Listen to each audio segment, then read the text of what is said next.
चटके मुक्के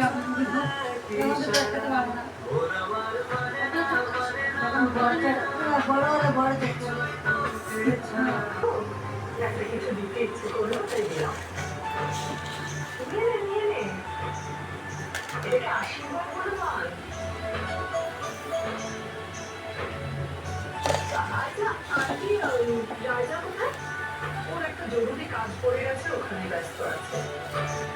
খুব ভালো জানো তো, রাজার সবই দেখা হয়েছে তো। না, তুমি তো কথা দিয়েছিলে আমার সঙ্গে তুমি তোমার ঘরে বুক করবে। তাহলেই তো আজকাল তুমি ছেলে মেয়েদের মধ্যে হবে। ওর বাবা মা দেওয়ার কথা যে রাতে এরকম গ্যারেন্টি নেই।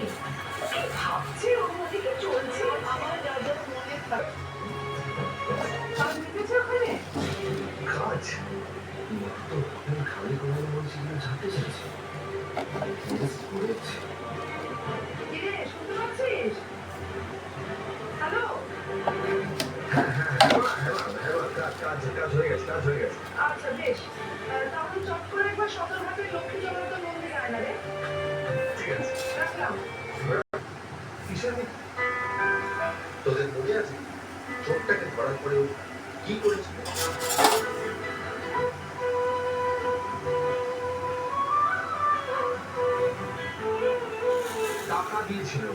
টাকা দিয়েছিল বাচ্চাদের খাবার কিনে দেওয়ার জন্য। যার এত বড় মন, সে কি করে অন্য কোনো জমি দখল করে বসে থাকবে? এটা হতে পারে। তাহলে এখন কি করবে ওস্তাদ? মাকেও তো সব কথা বলতে পারবে না। খবর নিতে হবে, খবর নিতে হবে যে সত্যি সত্যি কেসটা কি। ওই লোকটা আর ওই লোকটার সঙ্গে যে ছেলেটা আছে, মনে হচ্ছে ওরা দুজন মিথ্যা কথা বলছে। সেটা ঠিক বলেছে ওস্তাদ। ওদের মুখগুলো দেখলেই মনে হচ্ছে ও প্রেম পাচ্ছে। মানে দেখো ওস্তাদ, কেউ না কেউ তো মিথ্যে কথা বলছে, আর সত্যিটা একদিন সামনে আসবে। আমার ঠাকুমা বলে আমি যখন বাড়ি গেছি তখন দেখছি আমি বললাম আগে পুজোটা দিয়ে তারপর নামায় দিই। ওখানে আছে কোথাও তোমার পূর্ণিমা, ওই তোমার কথা শুনে শুনে একটু তোমার মতো হওয়ার চেষ্টা করি। ও যেমন আমার ওকে তেমনই পছন্দ। কিছু মনে করো না, একটা কথা বলবো? তা বলে না।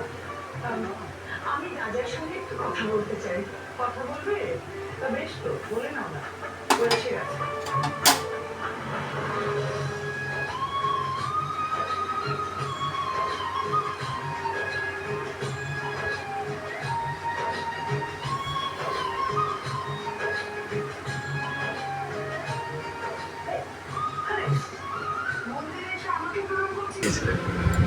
আমি তো আর মুখ চিরে দেখাতে পারবো না, তাই আমার ওকে মা লেখা আছে।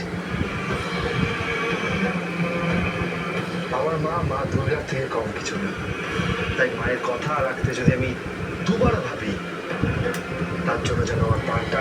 এই রাজা,